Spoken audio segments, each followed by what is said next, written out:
Good evening, everyone. We thank you for joining us, and we have with us on Church Love. We have the young couple of Elder and Sister Middleton. We're going to be meeting with them, talking with them tonight about love and marriage, and see what God has in store for us.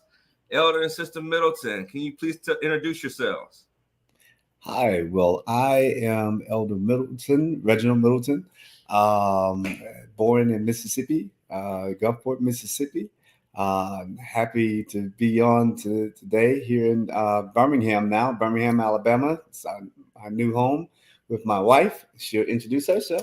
Hey, everybody. Praise the Lord. I'm Erica Middleton. I am originally from California, the San Francisco Bay Area, which is in Northern California. I went to undergrad in Alabama, and then I did grad school in Washington, D.C. everywhere. And then back in Alabama now, as he mentioned. And we've been here for 3 years, and we're just looking forward to whatever God has in store for our future. So. All right. Let's get it up. So we have here, what was your life like, Elder Middleton? What was your life like before you got married? I know you were lost and wandering in space, but tell us about it. But I was free. I was just free.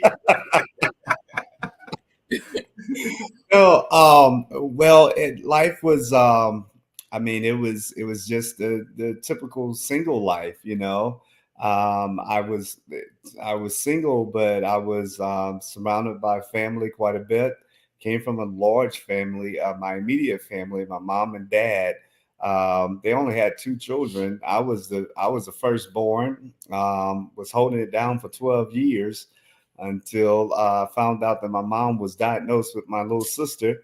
Uh,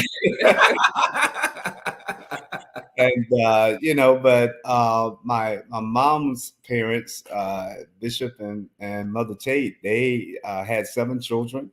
Uh, it was a lot of us. I mean, everything was together. We all did everything together. You know, dinner, everything. So it was quite great. Of course, it was surrounded by just we were always in church.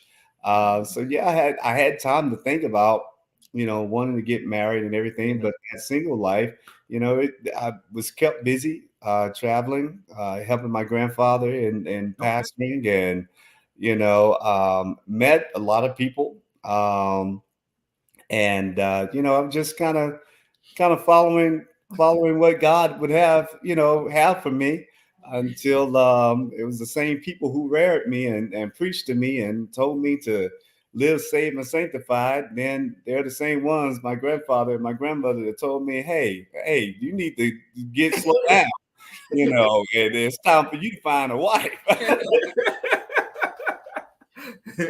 Oh yeah, it's time. It's time. It's time. Yeah. All right. And Sister Middleton, what was life like before you got married? I know you were traipsing all over the world, seeing the moon, seeing the stars, and you found it. Something like that. But I was, it was very structured because I was in school, and I did a lot of years of schooling. And I would say that my life was very planned out for me. So I knew what was coming, like out, year after year. I knew what the next step was. So everything was literally laid out. And that was decided like from high school. Like I knew exactly what I wanted to do, the path that I wanted to take. And when I got to the end of that journey, that's when we met. So it was very, just very well planned out, I guess, just by the grace of God. And I would also say it was spontaneous. I had and have lots of friends and met amazing people. And I had the opportunity to travel and just meet new people and go new places very often. Which is kind of how our paths crossed. So I would say it was exciting. It was just, I feel like I lived it up and I enjoyed that season. I hope you're living it up now. She's already started. Exactly. But yeah, of course, marriage was something that I desired. And so yeah, God worked it out very well. And but I would say that it's kind of similar to how life is now. but just with a little bit more, some modifications, I guess, because obviously there's another person involved. But just, I guess for me, a priority is just like kind of staying true to like who I am, and in both of us individually staying true to who we are, and I feel like we try to keep that in mind. Yeah. All right, I heard it, elder. She said I was on a mountaintop, and I got married, Right, and now she down in the valley. Like that. I began my dissension. Absolutely. I'm gonna tell you later about how great this is. Yeah. All right. So, with that, next question want to be, this is the question that I want to know. I got to know. Mm-hmm. You talked about your past you had before. You talked about the lives. But how did y'all meet? Was it like two ships passing in the night? Oh, no, because she was on the mountaintop. I was living it up. I'm just, but you want to go first? You can go. I'll interject as needed. She always does. Well, Elder, you tell your story, then we'll get her story next. That's right, absolutely. So it was interesting in how we met. We just to go ahead and put it out there, we met through the power of social media. Go ahead. Okay. So we were friends on social media. I don't know how we became friends, but we were, and we didn't like necessarily interact or engage until some time had elapsed. So what really happened is that she caught my eye on social media because we had some mutual friends. And so I was like, oh, this young lady seems to be pretty interesting. And, she just looked like my type.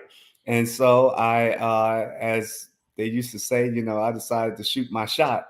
And I went into, Messenger, and I just messaged her and was like, hey, how are you? Or, something to that effect. And she didn't respond.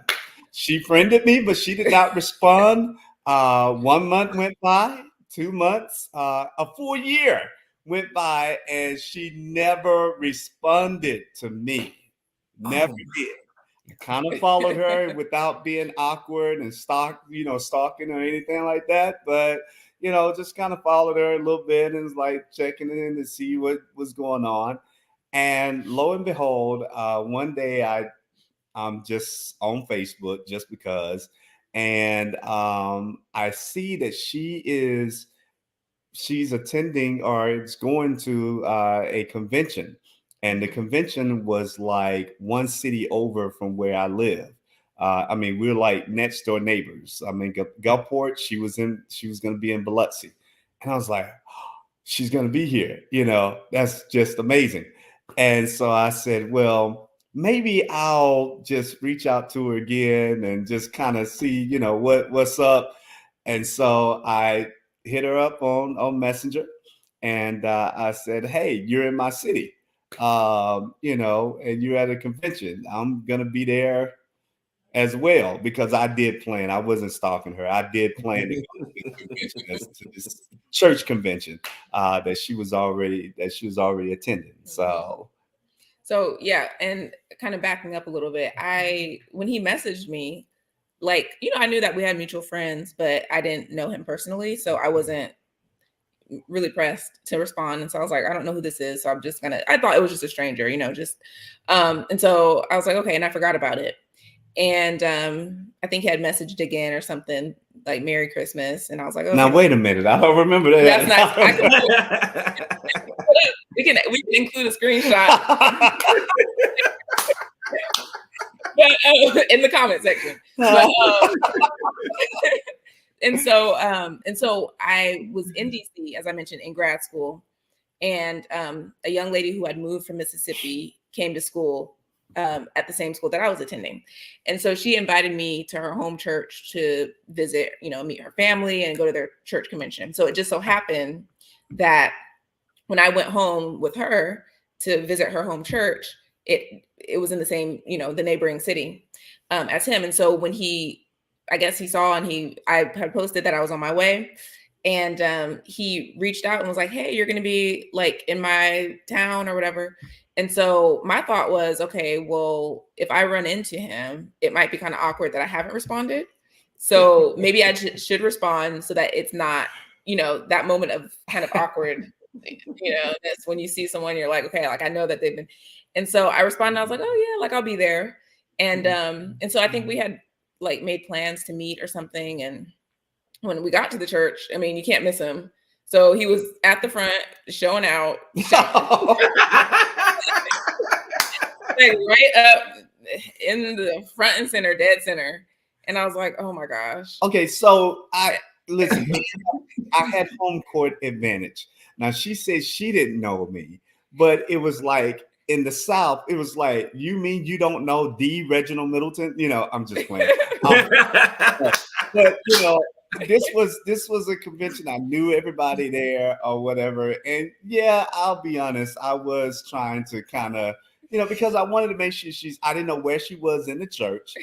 But I wanted her to also know, it's been a whole year and you've been missing out on this guy here that, so I come in a little bit late, and when I first hit the door, the ushers are there, everybody's there, they escort me straight to the front because, this is Elder Middleton, so I come in and I, right there sitting by all the other elders and everything. And I was like, in my mind, I'm like, I hope she's seeing this. I hope she's seeing this. I saw it, all right.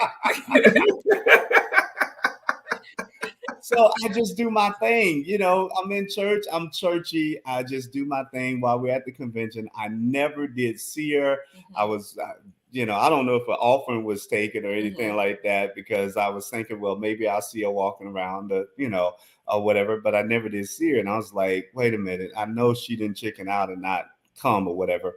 But it was so many people there. I knew that she was somewhere around. Mm-hmm. So after the service, I'm strategically, just talking to people. I don't want to be like looking around saying, hey, where she's at. So I'm strategically talking to people, just interacting, fellowshipping. I know this bishop, I know that bishop. I'm still hoping she's looking at me, and I'm not acting like I'm trying to find her. So, so I'm just talking. And so, about 10, 15 minutes pass and I still don't see her. So I decided to just go ahead and kind of walk out. I said, well, maybe she's out in the foyer mm-hmm. or something like that. And maybe I'll see her there. Speaking to a few more people, I still don't see her.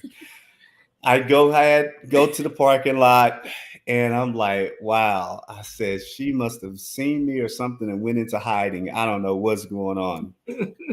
So I kind of got a little mad. I'm going to tell you, Elder. I kind of got a little upset. I was really disappointed because I was like, I didn't see her, whatever. And I'm not going to be acting like I'm desperate and just reach out to her. We just missed the opportunity. And so I'm just going to go. She didn't reach out to me. I kept checking my phone.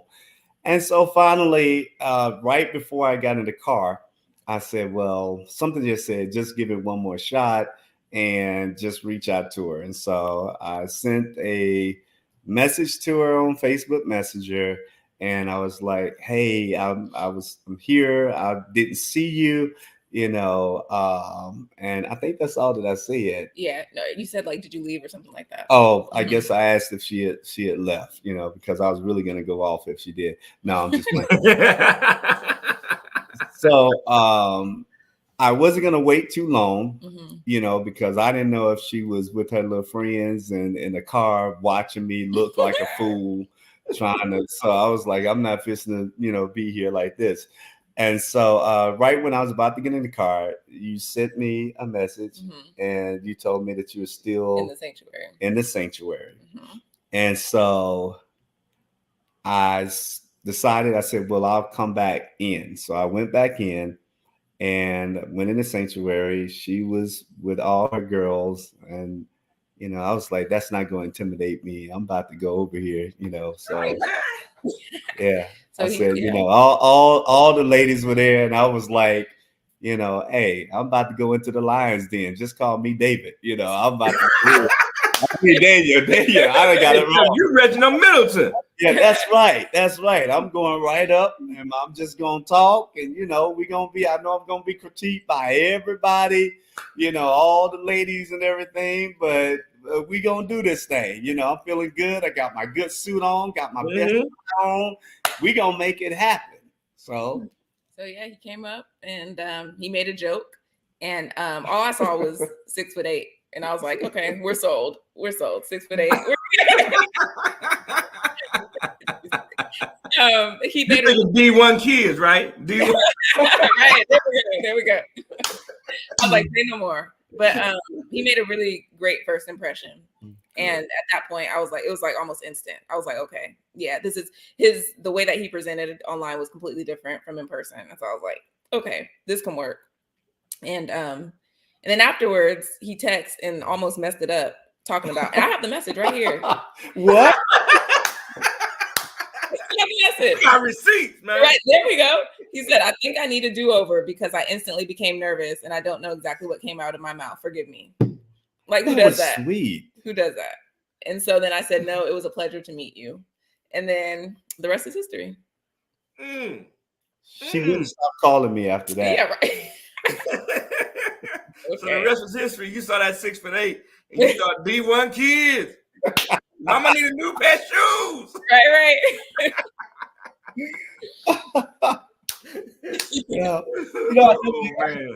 What did your friends say? I mean, they unlike what you thought, they had never heard of you. So the ones from Mississippi. So wow. Yeah. Well, which was a good thing because I was like trying to get information about him. Like, does anyone know? And then they're like, I've never, I don't really haven't heard anything bad or good. So I was like, okay, well, that's good. He doesn't have a bad reputation. So then I have a question. So was it the angels or God's actual voice that told you to listen up and look up? Who's that? Him? Me? Nah, it's just Erica. When you met him, that God said, listen, this is the one. I don't know about all that because there were some doubts that came later. Yes. Oh man. Oh man. So my next question is, who was more outspoken in the beginning of y'all's relationship during that dating process, and versus who is more outspoken now? And let's talk about that being outspoken. I think both of us maybe.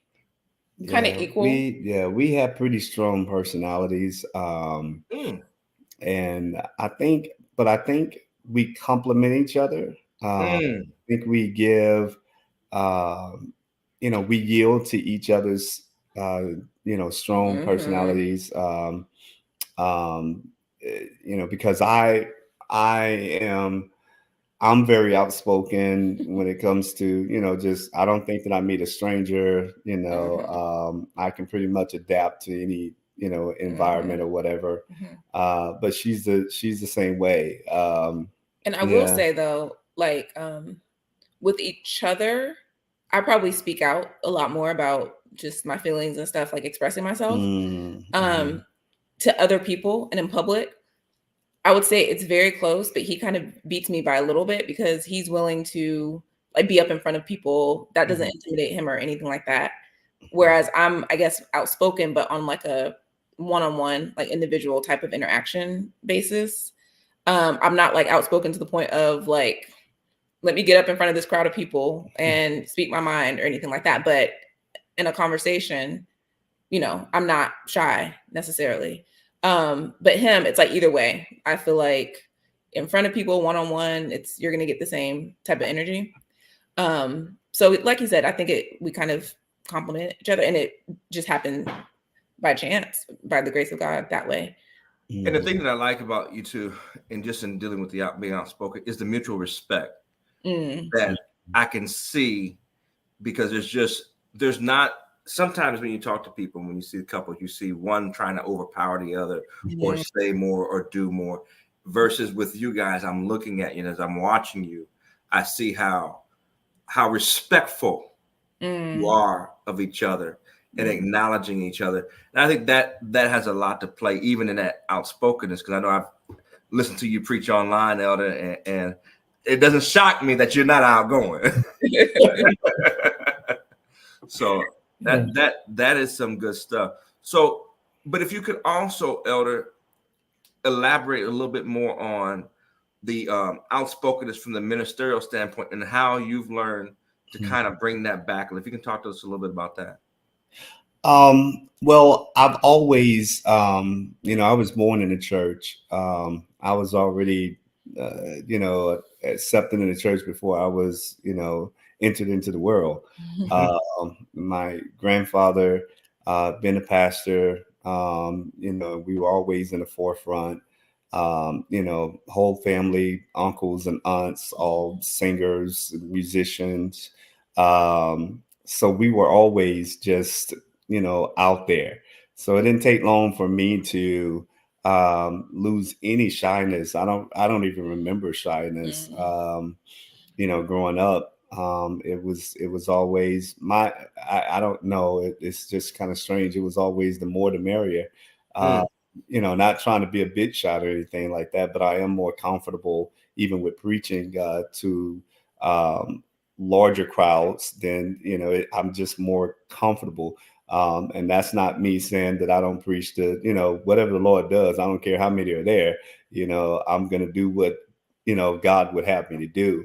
But I've just never been, in a place where I was just, where I was just shy. Now, don't get it twisted.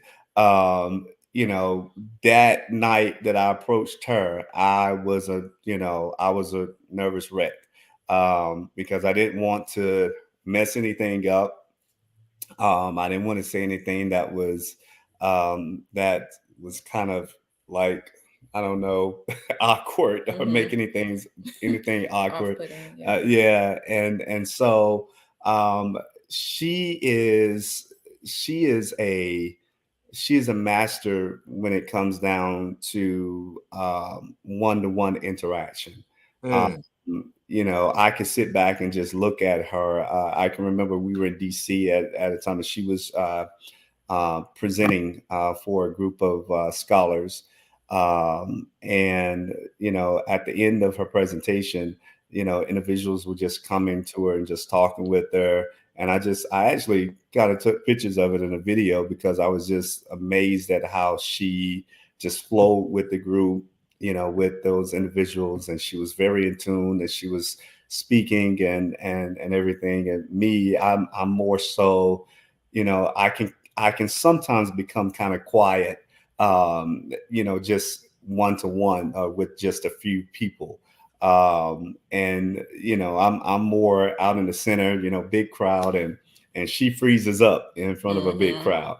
And she freezes up. Wow. But I think that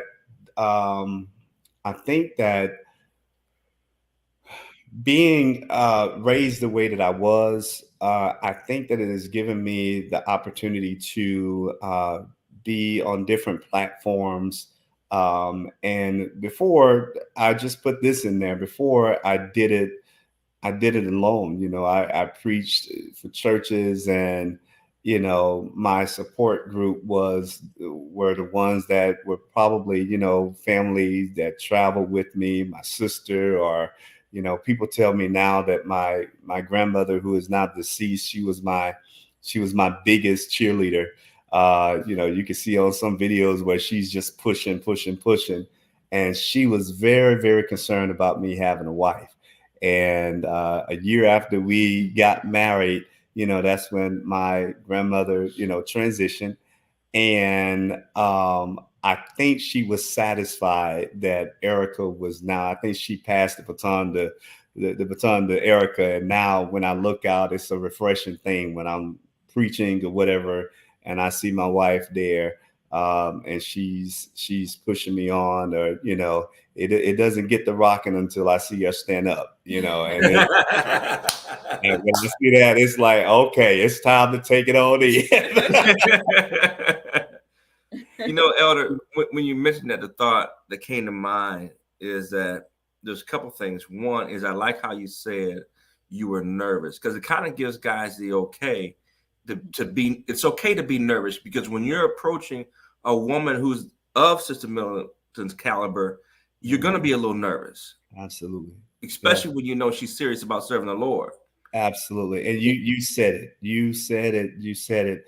That year that she did not respond to me gave me a lot of time to not stalk her, but just to watch her spirit. I knew that she was serious about the Lord.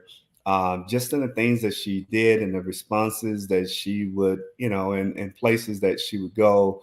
I knew that she was very cultured, but I knew that was something about her direction. I didn't know who her parents were at the time, but this was one that I knew. I felt really confident that she had a great zeal and a great, she was just motivated. She was happy about living for Christ. And even after I met her, the funny thing is, and I laugh about the elder Middleton or whatever, but sometimes you're put in a place where people just applaud your gift. They embrace your gift and they kind of put you up there, whatever. Well, Sister Middleton, she didn't care nothing about that. She didn't care. Once she did get around individuals that knew, oh, he's a great preacher, he's a this, she had to know for herself, are you really saved? It was no playing around with that. There are some times where I felt a little bit, nobody has ever questioned me like this about my salvation, but she watched me. It wasn't about, and I guess we can kind of get into that. My churchy self, the first time that we really kind of got, I guess it was me asking her out on a date. I was preaching a revival and I invited her to the revival.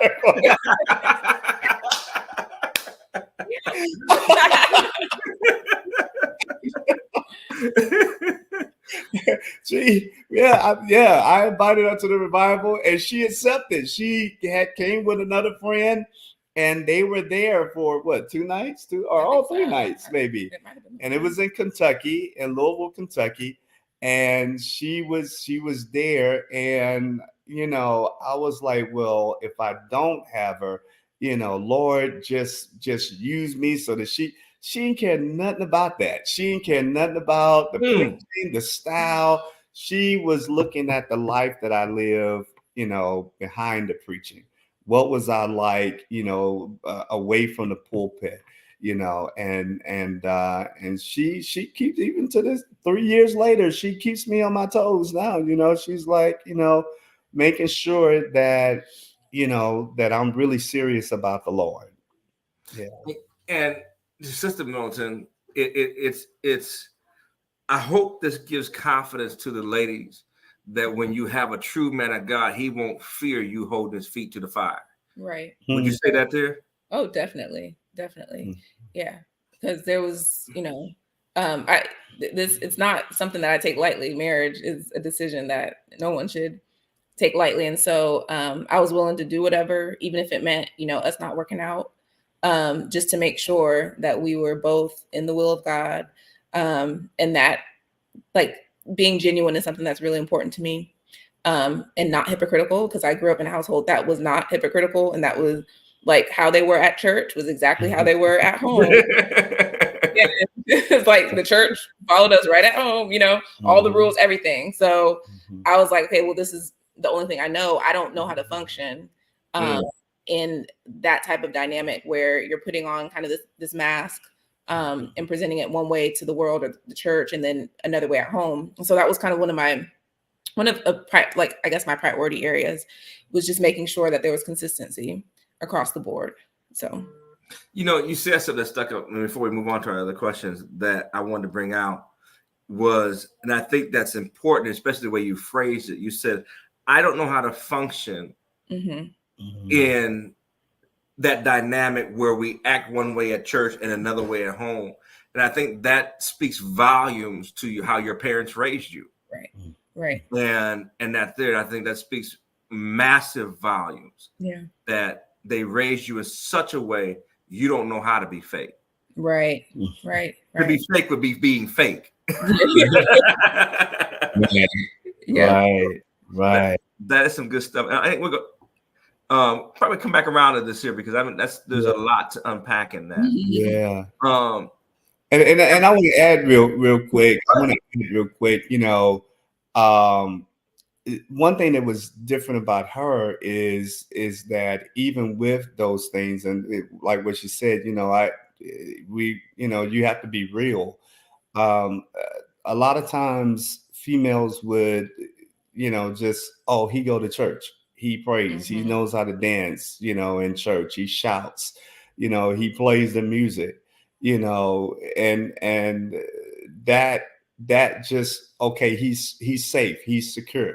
But some of the biggest problems that we have in the church are individuals, and I'm sorry to put this out there, but men who are able to look, you know, the part of holiness, but then there's something else, you know, they don't know how to treat, you know, a woman, you know. But she went against that. She, you know, and some say, because the church always tells you, you know, find you a man who is holy, find you a man who's in the church, you know.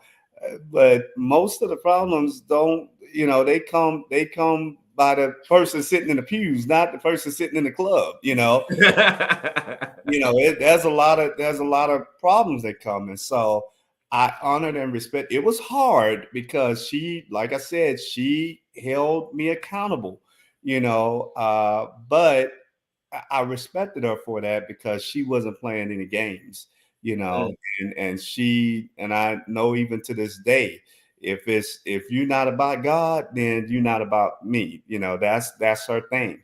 And so she was willing, as she said before, she was willing to lose the relationship, you know, before she lost her relationship with Christ.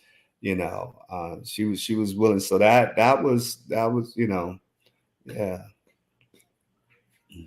That's good. That's good. Wow. So hold put a pin in that. We're gonna come back around to that. But next question I have is: if you guys been married, how many kids do you guys want?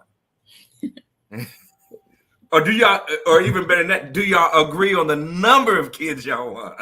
No, no, we don't. I came with the you know, just the American dream type of thing. 2 kids, a boy and a girl. Let's rock it with 2 kids, boy and a girl. You know, maybe if the Lord will bless, if we had twins, and then we'll be good. You know, if the twins are, we may go with 3. If the twins are 2 girls, and I just want my boy, you know, maybe we'll have 3. But in a later conversation, after we got married, right? Well, I don't know if we even really talked. Like we probably mentioned it, but it wasn't like, I guess, super high on the list of topics. But I will say that initially, like I wanted as many children as possible. But with each year that goes on, I think that number decreases. Yeah. Because it's rough. So we're even like, at this point, I think we're open to whatever God allows. I would love, like in a perfect world, I would love to have just tons of children. Realistically, I don't know if that would be the case. So we'll just see. We'll see what God does. But what number did you tell me? I think I said 10. I think I said, yeah. Go ahead with, hey, Elder. But you know, realistically, yeah. You got many arrows in your quiver, huh? Hey, Elder, she looking at a D1 first string and a D1 second string. Absolutely, a whole army, a whole team, man. We about to take the championship, man. I'm telling you. No.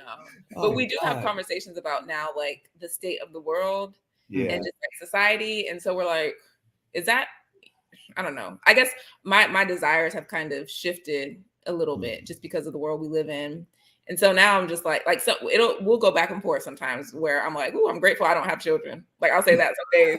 And then other days it's like, okay, well, when am I gonna, let's try to start thinking about having children. So it kind of goes back and forth, and I think we'll be happy either way. Yeah. When you mentioned that the world we live in, the scripture that keeps ringing loud in my head is "Woe to them that give suck." Yep. And and we know it's not going to get any better. Exactly. That's right. We can pray for God for the scripture holds true. It's not going to get any better. Right. And so I can totally get that. But I say, man, 10 kids. 10. Wait. That's just wishful thinking. You might have to have 5 jobs, brother. I'm telling you. Yes, indeed. Yeah. Yeah, to make money and also just to stay away. Yeah. All right. And kind of circling back to a conversation we were having before, because it was a great conversation. I want to ask you, who was your pastor when you were both growing up? I know you guys came from separate areas of the country, but if you can kind of talk about the role that the pastor played in your life that helped bring you to this point. Yeah. Want to go first? Oh, sure. So I guess I was born into a church that was independent in California. It was the same church that my grandparents attended, my parents attended, got married in and met. And then we were born into that church. The pastor was Bishop Robinson, Vernon Robinson. And we transitioned though to another church around the time that my sister and I started became in elementary school around that time. And so I would say that there were a lot of similarities between the churches, a lot of parallels. First, the second church that we went to was under the leadership of Pastor David Alvarez, which was a UPC church. So we went from an independent church to a UPC church. And yeah, there are parallels, but then there are also some major differences, of course, as you can imagine. The first church was all Black. The second church was multicultural. And so both pastors were really strong and are really strong in the faith, in the doctrine.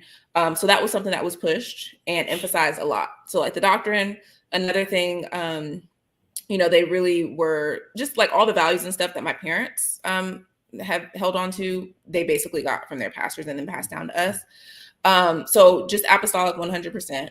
There was a lot in the second church that we attended, the UPC church. There was more of an emphasis on like youth and like how to enjoy. Like I think they wanted to build a sense of like appreciation and excitement and enjoyment for church. And so that's where like all the camps and stuff like that came in, and youth events and all these different things like that. And that's where I think I started to really fall in love with church as the experience. So it's like, yeah, my foundation was set as a child being born into that church, but then my own personal appreciation was built through like fellowship and things like that at the second phase. And then we had some other experiences over the course of our lives, but ultimately, when I left for college, I basically took with me the teachings and the experiences from the UPC church. There were other local pastors who kind of poured into us as well, who we spent some time with, and that helped out too. But yeah, I think I got my foundation again from kind of a combination of those different places. So.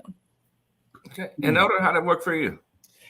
Well, my pastor was my grandfather, Bishop Jonathan Tate Sr. I was his first grandson, oldest grandson. And we couldn't do nothing. He was strictly apostolic. Grew up in it. He had been in the apostolic church since he was a little boy. My grandmother was in the Holiness Church as well. And we were just that traditional Southern Pentecostal apostolic church. There were restrictions. There were things that we could not do. Um, particularly as tall as I am. For those who don't know, as my wife said, 6'8". It would be definitely, you going straight to the NBA. No, with my grandfather and my family, I was going to heaven. You playing for the team Jesus. You just, uh, so there were certain things, just the old traditional church we were not able to do. I was church was just in my blood. And my parents were there. My dad became an elder. He was first a deacon, and then he became an elder in the church. Mom, of course, my grandparents were my mother's parents.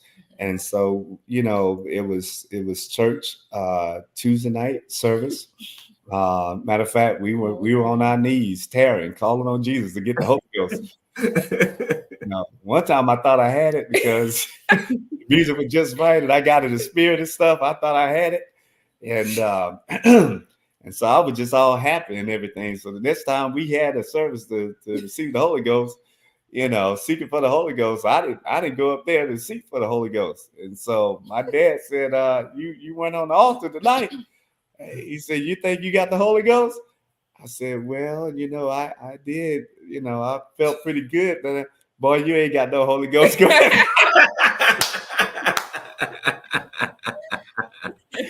So it was that type, Tuesday night Terry service, Thursday night service, Sunday and Sunday night. We were in church, man. Sometimes Friday night we used to have whole week revivals, Monday through Friday. I had to go to school. Tired, but just excited about church, As a matter of fact, that was one way my I didn't get many whoopings because my mother used to use church as a punishment. You ain't going to church tonight. And I was like, oh, okay, all right. I love church, man. I love church, and we went to the conventions, went to other churches. Used to love, I was just always inspired by my grandfather, who was a leader, and went to we would travel to other churches, and he would preach. I saw my dad. Some people, they say, their dad was not there. He was absent from their lives and everything. And,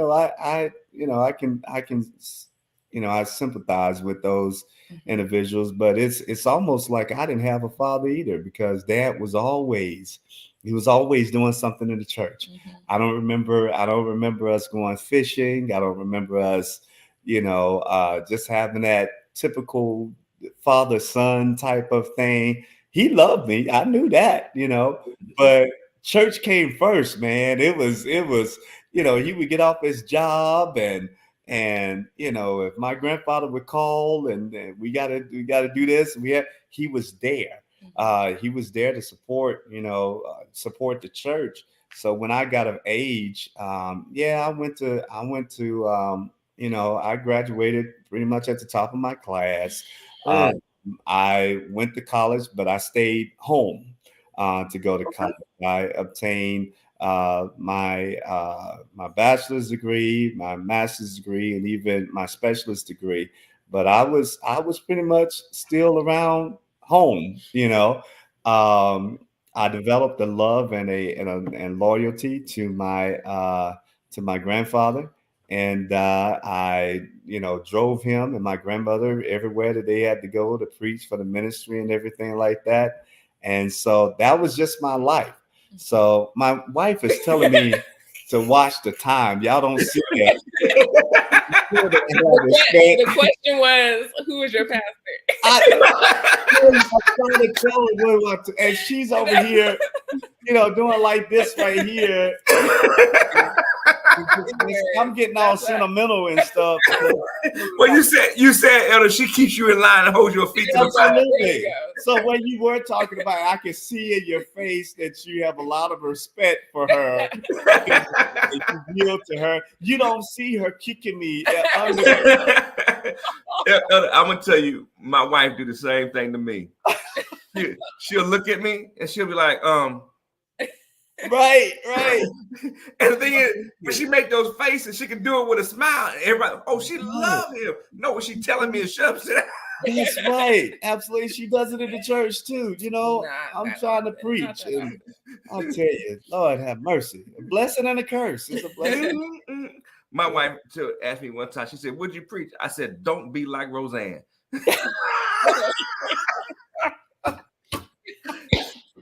She looked at me. That's good. Oh my God. Yes. But I tell you, if you can't laugh about it and you can't laugh, you really shouldn't do it. Which brings me to my next question, which is, who is more romantic? I think he is. He really is. And it depends on the day and the time, but I would say for the majority of the time, he probably is. He probably is. Would you agree? Well, I think I think it's only because I'm more spontaneous. Things have to be well thought out and put, there has to be an agenda, for whatever, and it has to be, just a kind of, I guess it has to make sense, for her. But with me, I just like, I find out what she likes.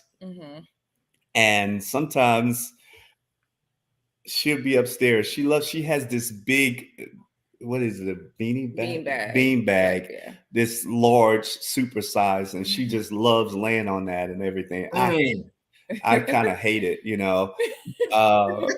but and so it's typically upstairs. So sometimes when she goes and she's getting ready, to retire for bed or whatever, by the time she gets through, I brought the big old beanie downstairs and get a candle or two or something, and then we have a movie night. And she comes down, she's like, "Oh wow," that type of thing, little stuff like that, and. Yeah, I don't think I guess you make more romantic gestures. Yeah. And I think we're equally, like, we bounce off each other. I think we're about the same. But and with gestures. Yeah, he does more gestures. I like spending time. Yeah. Just literally just sitting and talking for hours. We can do that, and it can be a romantic moment. So yeah, that's good stuff. Because it just lets people know that it doesn't all the time have to be, I'm giving them this gift or that gift. Sometimes just doing something and taking that time out to let them know that they're special. Yeah, right. Yeah. So that's good stuff. So that brings me to my next question: is what are your because earlier you talked about not losing yourself in that there, but what are your personal hobbies that you continued after the marriage? I would say, and it also is very dependent on like the setting that we're living in, the environment, but whenever I have access to, like, I like learning languages, specifically sign language, American Sign Language. And so that's something that had turned into a hobby when I was actually from high school. And when I moved to DC, I would find communities who were either passionate about ASL or like the deaf community themselves. And I would kind of surround myself with them and practice and learn and things like that. And then just go to social events in those types of communities. And there have been on occasion, some occasions where I've been able to introduce him to different groups of people who share either my interest or who are part of that community. And then just laid back things like watching movies. I think one of our shared hobbies include eating and just food as a whole. So like anything related to food, events, restaurants, like we're there for it. Like, and so like we'll travel for food. Like we watch videos about it. We just food is a very shared passion, passion of ours. And so we tie that into a lot of what we do. Of course, travel. And we like ride. Like I like to ride around in the car just because. And he like I don't know if he likes to drive, but he does. So it works out. It works out. If you ever seen her drive, I like to drive.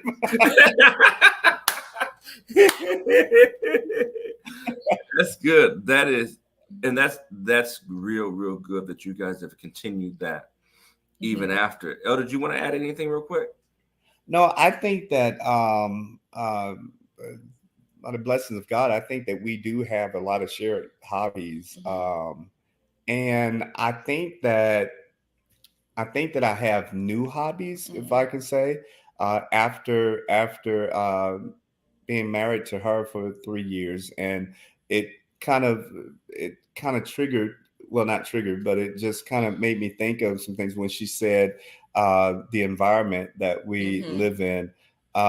Because there are some things that she kind of introduced me to when I would go, when we would go back to her home, when we would go and visit DC or whatever, things that I really didn't know that I would enjoy until I met her. I just didn't know that this is something that would be enjoyable.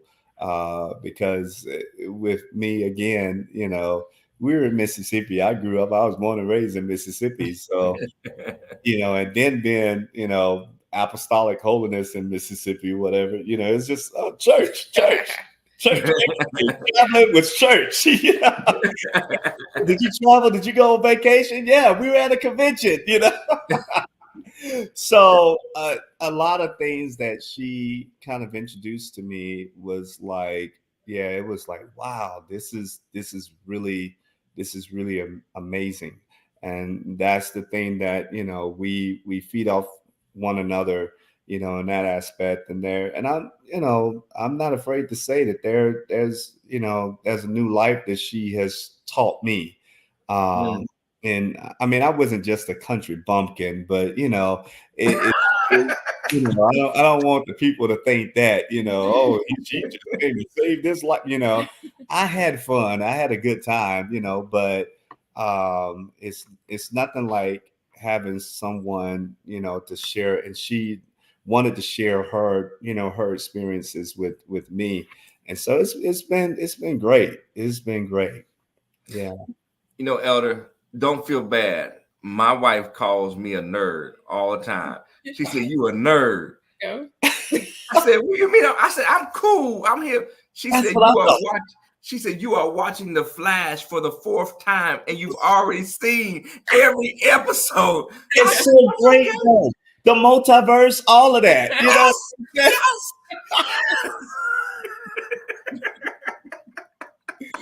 Yeah.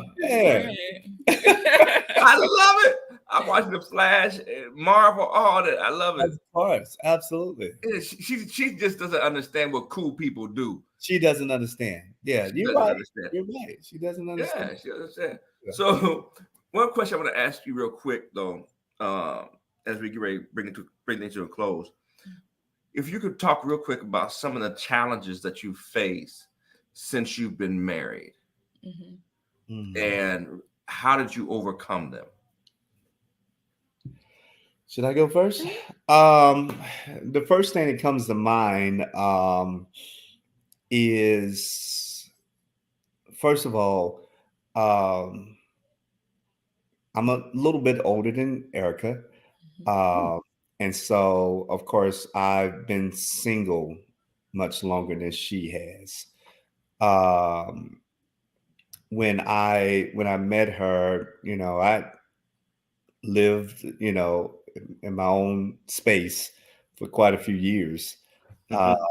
And so that part, being able to share that space, with somebody else was kind of difficult. It was exciting at first, but then, it waking up to the same person every Wait a day. minute. No, and I hope I don't get in trouble for saying this, but hey, when the camera go off, I can't help when the camera go off. But let me tell you the thing, and I thought that I would really just love, because I was wanting a wife for so long, but Erica is clingy, I'm sorry, you are Okay. kind of you can. I'm Okay, sorry, that's fine. but she is. I'm gonna share my challenges next. So it's just and it's nothing wrong with it. I like it. I love it. But because there were so many years that I was by myself, it was like, oh, there you are, and it was really kind of crazy. Real quick, when we did get married, everything was wonderful. The wedding was wonderful, whatever. And we got married during the time we got married in 21, which was like in the COVID era. And so after the wedding, we went on our little honeymoon and everything, and we had fun in the place that we were in. And then one day, Erica said, "I'm just tired. I'm really just tired." And so I was like, "Well, we've done a lot, that the wedding was just crazy, blah blah blah." And that particular day, I think you kind of stayed in bed all No, that day. wasn't until after. Oh, that was after. Okay. But we were just trying to, but anyway, I started feeling a little weak as well. And this was like the third or fourth day that we were on our honeymoon. And so I started feeling very, very sick. When she started feeling very, very sick, we looked at each other. We were like, uh-oh, and so our hotel was like in the middle of the city. And that was like this CVS or Walgreens or something that was right down. I struggled to get 3 blocks down there to get some things and bring back. I almost fell out. She was just drained. We struggled to get back on the plane to get back to home. And we took a COVID test and we both had COVID. We had COVID during the time of our honeymoon. And we had to, and as a result of that, we had to we had to be in the house, together. We could not interact with anybody, and that was about two weeks, or maybe a week. Our first 2 weeks of marriage. Wow. Together, and as you said at the beginning, it is one thing you can be, but you can be deceived, and we really got to know each other in our worst element at that particular time. We almost got a divorce. No, I'm joking. But it was a challenge. That was a challenge. Just being just having someone in your space. Another thing that was a challenge very quickly, and I know, Elder, you would definitely know this, but not only was I single for many years, I was also a preacher for many years before I married my wife. And so every engagement, every choice that I made about what I would travel to preach, it was just me. I would up and go. I, would work all week. And then that Friday night, I would leave and travel 3 hours to go and preach, and sometimes travel back. I would take engagements here and then I'd be there and blah. And then after getting married, I found out I've got a wife to consider, and it was kind of a challenge trying to understand, okay, I know that I'm called by God to do this, but ultimately God called us to be husbands, So I took off after I got married. I told people, I mean, I didn't have this big itinerary or anything like that. But I had enough to where I had to say, okay, I need to learn how to be a husband, because the church only taught me how to be saved, and they just told me I need a saved wife. They didn't tell me how to treat the wife. They didn't tell me how, some of the they just said, and they applauded me because I was in the church. I'm praising God, and everybody saying, "Oh, you can't just get any wife. You got to have somebody that's going to support you. You go." But they never told the male how he was supposed to treat the woman. The woman is always told, "Yeah, you got to do this for him. You got to because he's saved, honey. You got to do." But that was never so. The challenge, I looked at it, and I think this is the reason why God had me not to be married for so many years, because I was able to watch others. I was able to watch other marriages and some of their mistakes and different things. And I said, you know what? I said, Lord, and I asked the Lord one time. I said, Lord, why? I mean, where's my wife? I see everybody else is getting married. Where is my wife?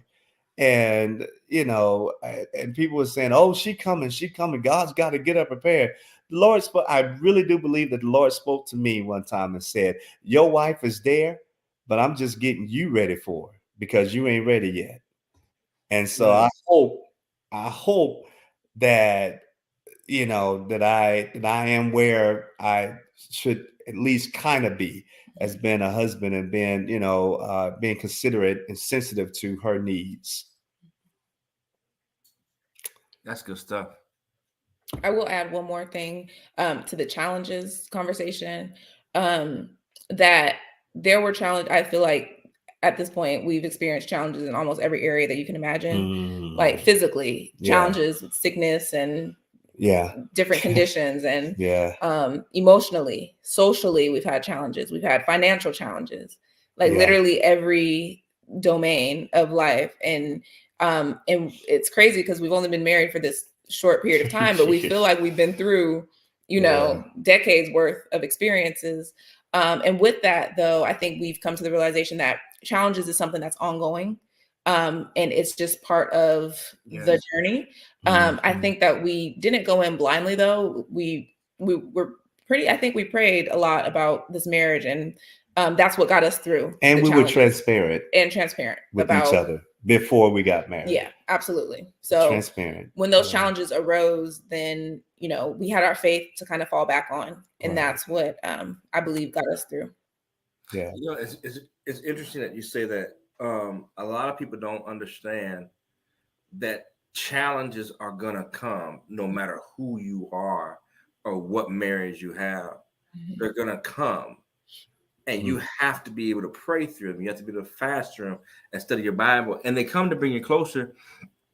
And just as we're approaching our time, I want to give you both the chance to say something to our viewers just speak from the heart as to something that what you think that might help them in whatever stage of marriage they're going through. Because even for me, it's coming that you guys have been married for 3 years, but, and you correct me if I'm wrong, the background and the training that you got before you got married in the churches that you were both independently a part of put in you a level of commitment to the marriage that even though you've been faced with, like you said, the COVID on your honeymoon, the financial challenges or whatever it is, it put in a level of commitment to you that you can't let go of the marriage.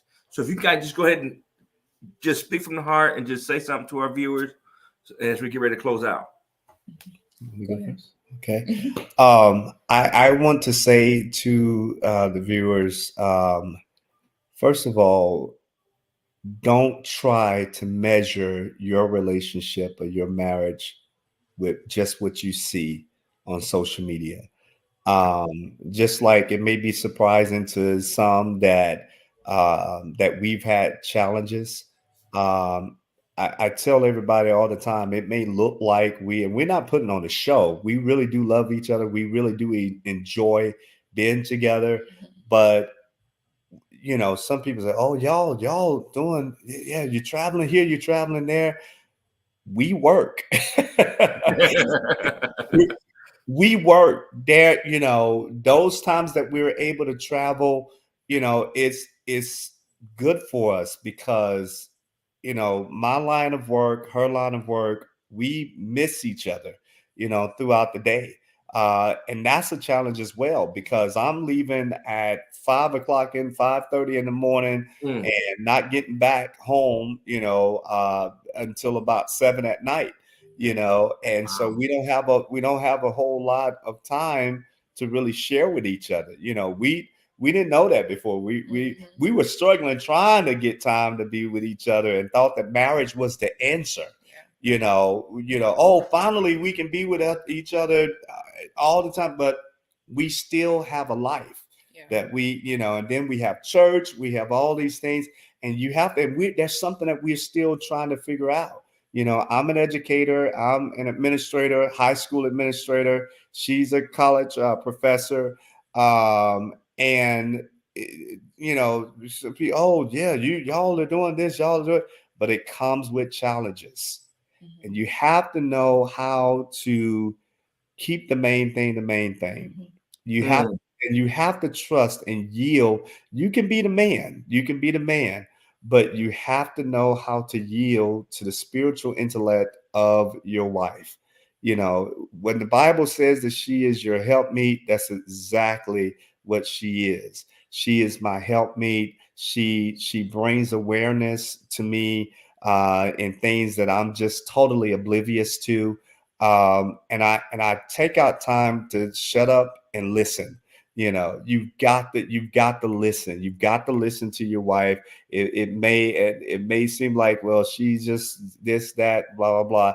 But if you learn how to yield and not try to and take attention, give attention to your wife, it's gonna make things just right.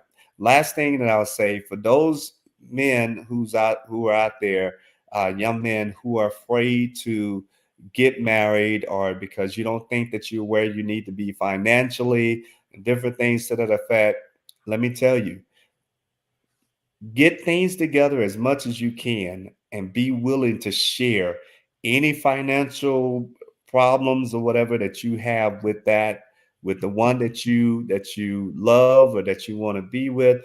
Because once you all are able to get the I came with bills. I came with credit card bills out the wazoo.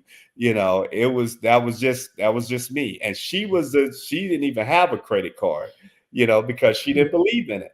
So when we got married, she inherited all of those credit cards and everything. And so finally I had to just say, here's the deal right here.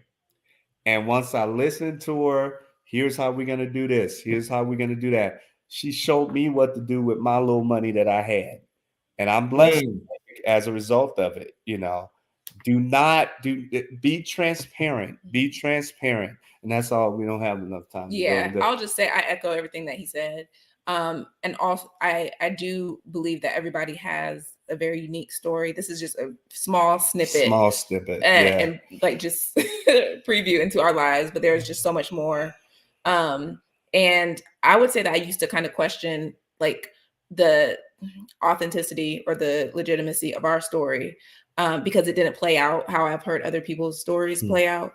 And I would just say to the viewers, to just embrace your own story, your own journey, because God has a path for you that's specifically designed for you, and it's for a reason. And so I'm just trying to learn to take that for what it is and embrace it and own it, because this is a part of who we are and it's a part of the ministry that God has for us. And I would also say, as he said, keep the main thing the main thing. At the end of the day, as our pastor here was preaching the other day, we want to make heaven our home. We want to go to That's heaven. the ultimate goal. We want to go to heaven. Regardless of all the challenges we face, anything that you could ever encounter or experience in the world, any negative experience is nothing compared, as the scripture says, can't even be compared to the joy, to the glory that will be revealed and that we'll experience. And so I try to keep that in mind on a daily basis. Like, Lord, whatever it is that you have to do in me, that you have to do in us, just don't let us be lost. And so that's my sincere prayer. And so I think that if you keep that in the forefront of your mind, everything else can kind of line up and fall into place. as I'm sitting here and listening to it, it's so powerful in what you're saying and keeping the main thing, and being transparent. I think what happens with a lot of couples is we allow shame to come into our relationships and then control our emotions, which dictate our actions, all because we don't want to be truthful with something that's going on that our spouse can help us with. That's right. Yeah. Right. And that's something even with my wife and I'm still doing that learning process. Yeah. Learning how to just be there. So I want to commend both of you on being able to work through the challenges to be able to enjoy the beautiful marriage that you have now. And I can say this, you're more than likely going to help a lot more people as you go along, just because God is stretching you out so quickly that he needs you to work more in the kingdom. So with that, I want to say to our viewers, thank y'all for joining us on Meet the Middletons with Church Love. We appreciate them for taking time out of their night to speak with us and talk to us about the love of God in their marriage and in their lives. So we thank you. We take care. Y'all have a good night. God bless you. Thank you for having us. Thank you. Yep.